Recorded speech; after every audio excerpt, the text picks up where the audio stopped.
And thanks to all our fans, bettors, and horse people for participating Wednesday afternoon here at Delaware Park. It was rainy all afternoon. We had a sloppy track, but still some good races to handle. A little shy of 1.5 million, so not bad considering we were off the turf today. Sloppy track and some small fields in some of the races. Let's get right to the action here. Race 1 would kick off the early pick 5. They bet almost 70,000 into the early pick 5, and you had a heavy favorite with the 1 Wild Girl in the 7 Rose of Sharon here in race 1. Let's go to announcer Josh Brown to see what happens here in Wednesday's opener.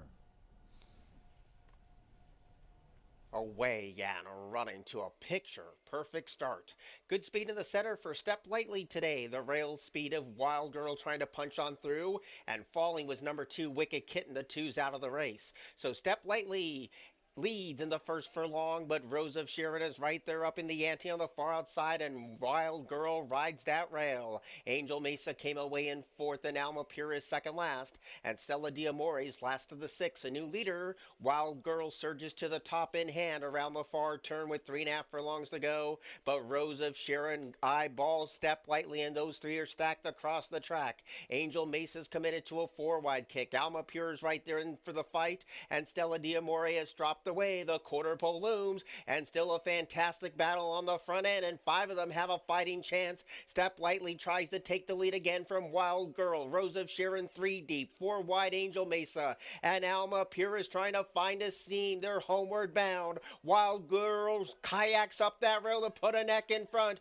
and here comes the split from Alma Pura. Rose of Sharon boxing on 2, deep on the outside Angel Mesa. Rose of Sharon now conquers the front in the concluding stages, and the favorite's got it. Rose of Sharon has won it over Wild Girl, Alma Pura, and Angel Mesa.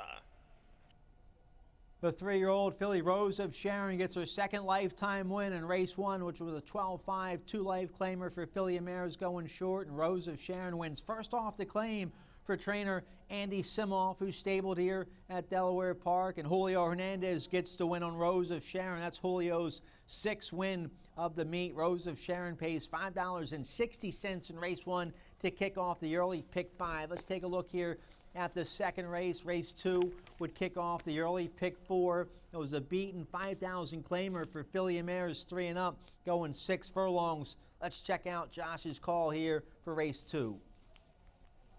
Away and running. Shimmering was slow to go today. Good speed from Compass Fire, who fires out on top. Thea's Theme is right there too, and Amorati rides the inside to 3rd. Shimmering trying to break a bad case of second-itis is right there in the top frames, and moving into 5th is Gold Time Vixen, and Illusion of Hope is last of all. So Thea's Theme takes the lead at the 4 furlong stick and shows the way by 3/4 of a length. Compass Fire is right there breathing down the rival's neck in second, and the back class of Shimmering looms large on the far outside but comes under a loose rein.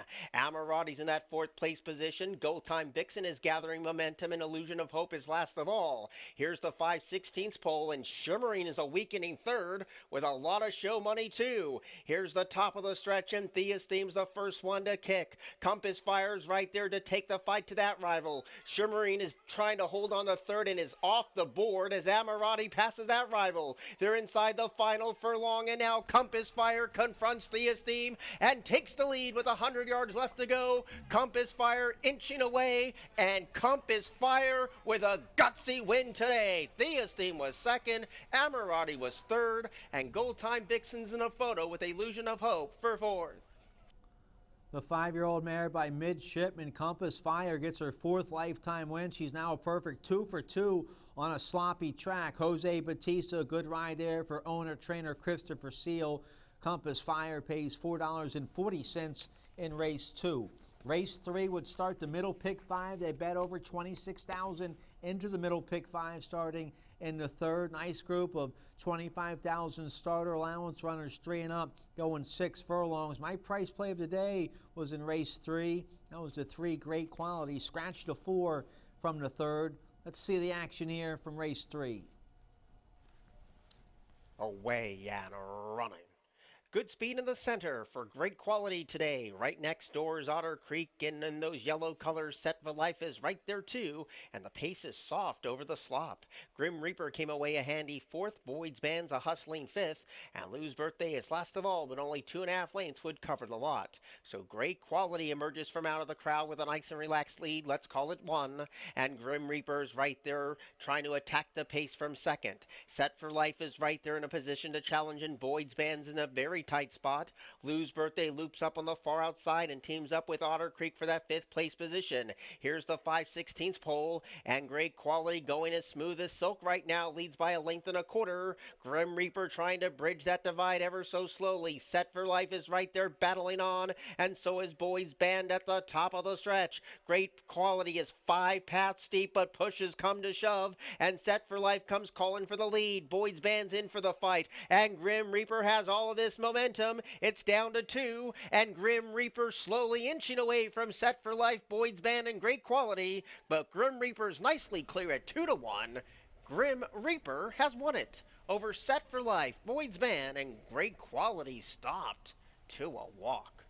Now 2 wins in a row for the 3-year-old son of Tiz the Law. Grim Reaper wins at 2-1 for trainer Joe Orsino and jockey Sam Marin. $6.60 the win price there on the 5 Grim Reaper in race 3. Race 4 would kick off the late pick 5, over 35,000 bet into the late pick 5. It's a nice first level allowance condition for filly mares 3 and up. Michael Stidham has a nice Godolphin homebred in race 4, Central Avenue, but 5 other nice runners in this race as well. Let's check out the allowance action here in race 4 to kick off the late pick 5. Away and running. Great speed today from Plinko Chip. Magic 8 Ball is also chiming in. One from the inside. Mischievousness had a tap on the brakes, and the rail belongs to Central Avenue. Rosie Express is going to be caught 3 wide around this first of 2 turns. And Honor Cat with the money on is 3 paths deep as they swing left for the first of 2 times. So Magic 8 Ball's the speed today and shows the way in the slot by 3/4 of a length. Plinko Chip is on hold in that second place position. Central Avenue rides the rail 1.5 lengths down from a solo leader, that is Magic 8 Ball. And Mischievousness is 3 wide for the back of the track run. Rousey Express is even wider than that, and Honor Cat's already a muddy mess in the first 3 furlongs. So Magic 8 Ball makes play and shows the way by 3/4 of a length, but Plinko Chip continues to be the thorn in this runner's side. Rousey Express is now getting closer on the far outside, and Honor Cat's coming alive too. Central Avenue is now in a lot of traffic, and Mischievousness has been shoveled to the rear. 4 of them across the track as they enter the far turn, and Plinko Chip tries to kick, but here comes Honor Cat from the back of the pack, and Central Avenue is being uncoiled as well. A new leader, Honor Cat, kicks for home, but dealing with the oncoming strides of Central Avenue. Rousey Express slowly drops away, and Plinko Chip's a non-threatening 4th. Here's the quarter pole, and Honor Cat continues to kick away at the top of the stretch, clinging on to a 3/4 of a length lead. Central Avenue has no excuses and is starting to bridge that gap ever so slowly. Here comes Central Avenue to confront Honor Cat and Tease 2 to settle the score, but Central Avenue has all this positive momentum at even money, and now from the mid-pack field to the winner's circle, Central Avenue reports home almost a 2-length winner over Honor Cat, who was second, Rousey Express was third, and Plinko Chip was fourth. Well, the Michael Stidham barn's locked and loaded with a bunch of nice horses in their barn. They get their 4th win of the meet with Central Avenue, a homebred for Godolphin, 4-year-old daughter of Street Sense, gets her 2nd lifetime win. She wins a nice allowance race today on the sloppy going. Julio Hernandez picks up his 2nd win of the day. Central Avenue pays $4.20 in race 4. Race 5 comes off the turf. It kicks off the late pick 4. They bet over 30,000 into the late pick 4. It's a 16,000 starter allowance for filly mares 3 and up, going a mile 70 yards. Let's check out the action here in race 5. Away and running. Good speed one from the outside from Nikki Jolene. The rail belongs to Quill Penn. And the feisty one punches on through. Our Chata is also right there in the top four as they have 7.5 furlongs to go. Heaven's Promise came away in that 5th place position. Riding that rail is Major Mayhem in 6. Now, Divining Smile with the money on has 2 beaten, which is Major Mayhem. And last of all is Fire at Midnight, as up the inside Blonde Samaritan now takes that 3rd last position. So they spin out of the first turn with 6 furlongs to go, and Nikki Jolene shows them behind end and leads 3/4 of a length. Our Chata is right there, stalking the leader in that 2nd place position, and Quill Penn's in a menacing mood and rides the inside to 3rd. Heaven's Promise is 4 paths deep and now picks off Quill Penn for that 3rd place spot, and the feisty one travels to the inside in 5th. Divining Smile is right there getting closer with 4 furlongs left to go, but it's coming under a heavy drive, and Blonde Samaritan rides that rail. Fire at Midnight's picked off 1. Major Mayhem is the last one as they swing the side. Here comes Heaven's Promise with a 3-wide kick. Fading at the rail is Nikki Jolene, and battling on is our Chata. 3 of them stack up across the course as that quarter pole looms, and now Nikki Jolene battles back with stiffening resolve. In between rivals our Chata, but Heaven's Promise continues this outside momentum. Divining Smile is trying to close in. They turn for home, and Heaven's Promise kicks away by a long neck. Nikki Jolene is in for the fight, and fading on the scene is our Chata. There's a 16th to go, and the 3rd choice on the wagering pool is nicely clear. Heaven's Promise is going to get there. Heaven's Promise has won it. Nikki Jolene was 2nd, our Chata was 3rd, and the feisty one was 4th. Heaven's Promise, a 3-year-old daughter of Union Rags, bred by Calumet Farm in Kentucky, loves to slop today, gives jockey Jamie Rodriguez his first win of the day, and gives the Blake Kelly barn their first win of the meet. Heaven's Promise pays $9.60. That was the biggest win price on the early pick 5 sequence, so a little chalky for that early pick 5, but you still get back $171.30 on the early pick 5 payout. Let's turn the page here. Race 6 would kick off the final pick 3 of the day, going 6 furlongs. It's a 7,000 starter allowance for 3-year-olds and upwards. Scratch the 6 here in race 6, so a 5-horse field. Let's see what happens in today's race 6. Away and running. Good speed one from the outside from Rad Paisley today. Remembering Wilbur was slow to go, but is right there to take over the leading role. And Baltazar was toey in the gate and comes away in 3rd. Starship Mocha is a hustled away 4th. And Majestic Tiger has some pace to chase today. That's the quintet with 4.5 furlongs to go. Rad Paisley tries to counter the attack by Remembering Wilbur, but cannot get by for the moment. And Baltazar is committed to a 3-wide kick. Majestic Tiger's right there under some pent-up power, and Starship Mocha rides that rail. There's 3 furlongs to go, and Remembering Wilbur leads, but that lead is evaporated to a neck. Baltazar's ready to take the fight to that rival, and these two have spaced the rest. They pass the quarter pole, and Remembering Wilbur hugs that corner nicely and has a long neck to the good. Baltazar continues the challenge in 2nd, and up the inside, Rad Paisley is battling back well. They're homeward bound, and Rad Paisley takes the inside trail to confront Remembering Wilbur. Majestic Tiger is rolling home late, and Majestic Tiger's trying to surge past them all. Majestic Tiger, Remembering Wilbur got it by a neck to beat Majestic Tiger, Rad Paisley, and Baltazar. Strong late rally there from the one Majestic Tiger, who gets up for 2nd, but Remembering Wilbur, too sharp, wins race 6 for trainer Kelly Dieter. Angel Cruz picks up the winning ride on the 6-year-old by Golden Lad. Remembering Wilbur gets his 10th lifetime win. He's made a bunch of money. Nice 6-year-old. He pays $6.60 there in race 6. All right, race 7 was a special race this afternoon. It was an allowance race that comes off the turf, going a mile 70 on the main track for 3-year-olds and upward. Race 7 would be the last starter for trainer Christophe Clement. He has the 9 Hands of Time in race 7, and sadly we lost Christophe Clement this past Sunday at the age of 59. He was one of the best trainers in this country over the last 3 decades. He started training in U.S. when he came from France in 1991. He came in 86 and worked for trainer Shug McGay. He then went back home, came back in 91, had his first U.S. starter in October of 1991 with Spectaculaire, who won.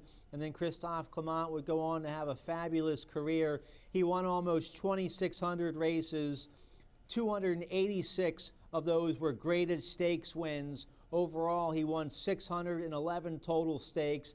His horses earned over $184 million. That's 11th all-time for career earnings by his horses. So that's a pretty big stat. 11th all-time winningest trainer in earnings. On May 10th of this year, Christophe Clement won 2 races at Aqueduct. He won the Grade 2 Man o' War with Farbridge, and his last stakes win would come in the Take the A-Train Stakes with Love Severe. In 2014, Christophe won the Belmont Stakes with Tonalist, one of his best horses ever.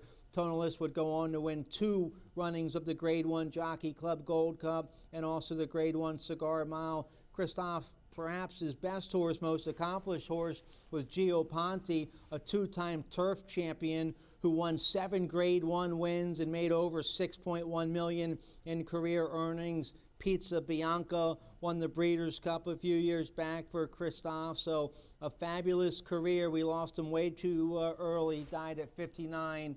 Sad to see one of the top trainers in the game leave us, but his son Miguel will take over the stable. It was a family affair for the Christophe Clement barn, and good to see Miguel taking over the operation. Miguel Clement has a horse entered this Saturday in the $200,000 Cape Henlopen on the turf, so we hope for some good weather, and we hope to see Miguel here this Saturday with his horse in the Cape Henlopen. All right, let's take a look here at race 7, see what happens. The 9 Hands of Time would go off the heavy favored. Here's the call for race 7.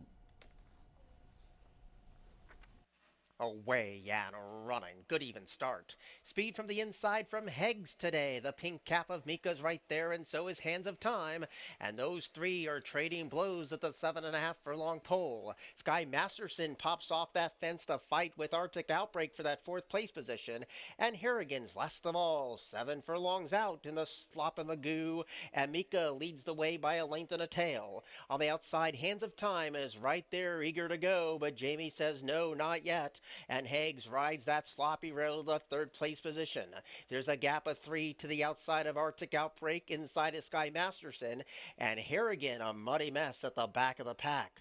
They have 5 furlongs to go, and Mika continues to go along unopposed and shows the way by a length and a tail. Hands of Time is right there with a nose in front for 2nd.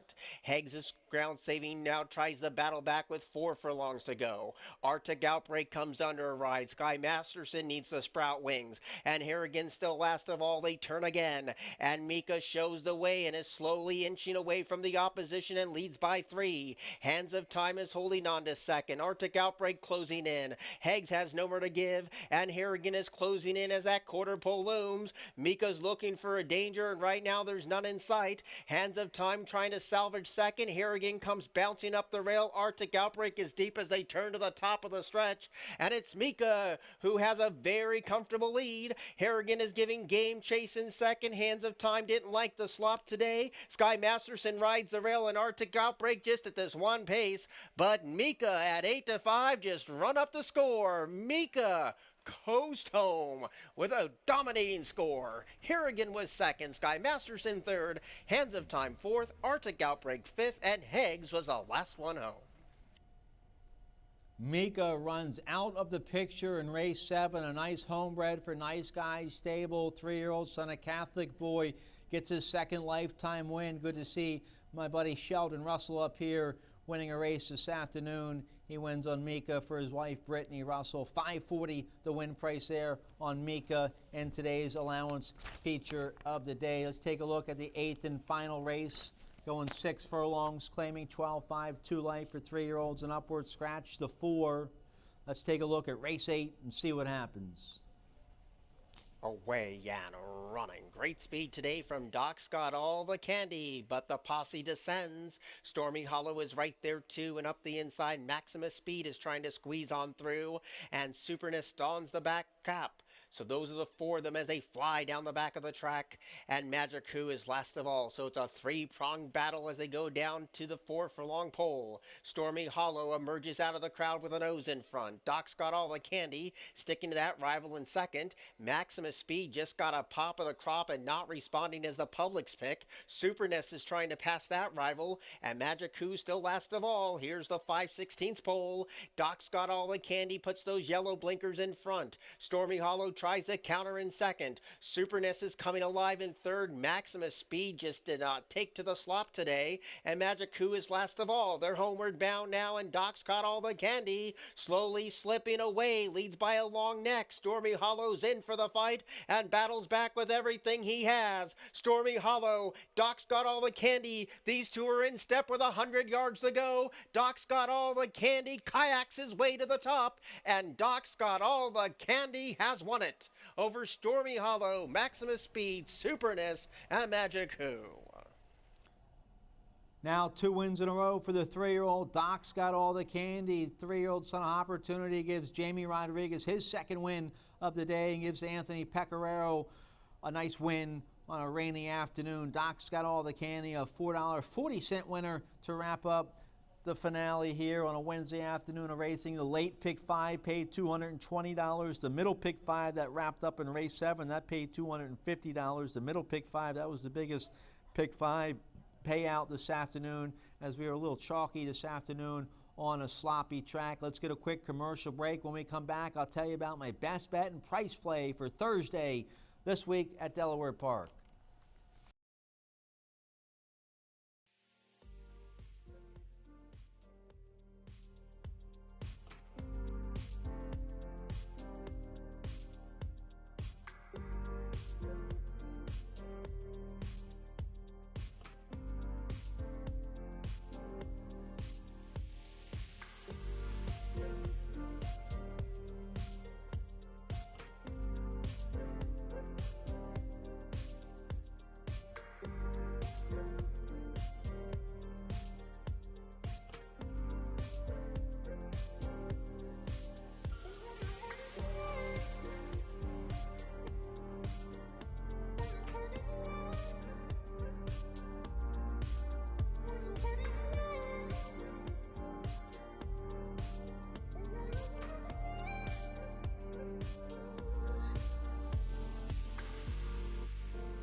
Okay, race 1 Thursday kicks off 12:35. Race 1 kicks off the popular early pick 5. It's a claiming 5,000 for 3-year-olds and upward, which have not won a race since November 29th or never won 4 lifetime, going 6 furlongs. And my best bet of the day is in race 1 on Thursday. I have the 1 Living Water on top from the Bruce Kravitz barn. Kravitz did well last year at Delaware Park. He's already off to a good start this year. He gets one of his main go-to riders here at Delaware, Yabiel Ramos, and Living Water likes the off track. We're expected to have there's no rain in the forecast for Thursday, but we've had so much rain today, I'd have to think for the first race tomorrow, it's going to be an off track. And Living Water, a 3-time winner in the off going, so I like that. He just ran a big race on a sloppy track early May at Penn National, where he just got beat in a beaten 5,000 race. He ran a 66 Beyer speed figure,